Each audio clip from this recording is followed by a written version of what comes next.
Merci. La parole est à Monsieur Juanico. Merci, Monsieur le Président, Monsieur le Ministre, mes chers collègues.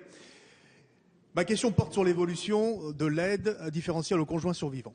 Il n'est pas juste de dire, comme le font certains de nos collègues sur les bancs de l'opposition, que ce budget ne contient aucune avancée.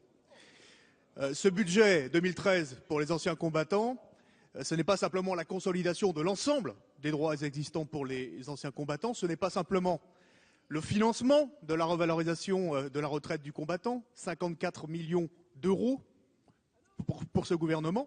Ce n'est pas simplement la préservation intégrale des dépenses fiscales en faveur des anciens combattants, qui, je le rappelle, s'élèvent à plus de 500 millions d'euros. 270 millions d'euros pour la demi-part fiscale pour les titulaires de la carte du combattant de plus de 75 ans et leurs veuves. 200 millions d'euros pour l'exonération fiscale d'un certain nombre de prestations versées comme la retraite du combattant et 35 millions d'euros pour la retraite mutualiste.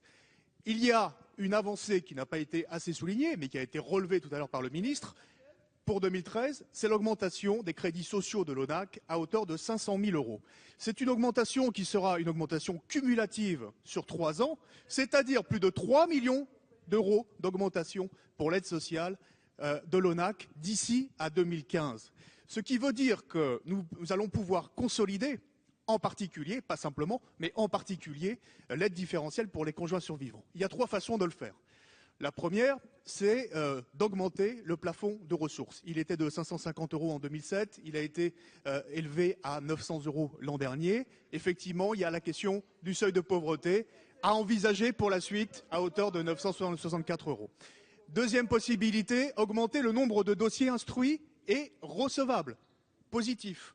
Il y a 5300 demandes chaque année, 4670 bénéficiaires. On pourrait regarder un certain nombre de critères de calcul du plafond de ressources. Je pense en particulier à la question de savoir s'il faut intégrer ou pas l'allocation personnalisée à l'autonomie dans ce calcul. Et puis il y a une troisième piste, celle sur laquelle je voudrais insister. C'est l'extension du dispositif aux anciens combattants les plus démunis. L'ONAC a fait une étude en 2011 en disant que ça concernerait très peu de bénéficiaires résidant sur le sol français. L'ancien ministre, M. Laffineur, avait évoqué l'an dernier le risque de décristallisation. Il faut aujourd'hui avoir un avis, notamment l'avis du Conseil d'État, pour savoir si ce dispositif relève de l'aide sociale, de l'ONAC, et donc sous condition de résidence en France, ou si c'est un dispositif qui relève du droit à réparation. Monsieur le ministre, au nom du gouvernement, est-ce que vous êtes prêt, comme je vous l'ai demandé par courrier récemment et aussi en commission de la Défense, à saisir le Conseil d'État pour avoir cet avis juridique sur le droit à réparation et sur l'extension aux plus démunis de l'aide différentielle aux conjoints survivants? Merci.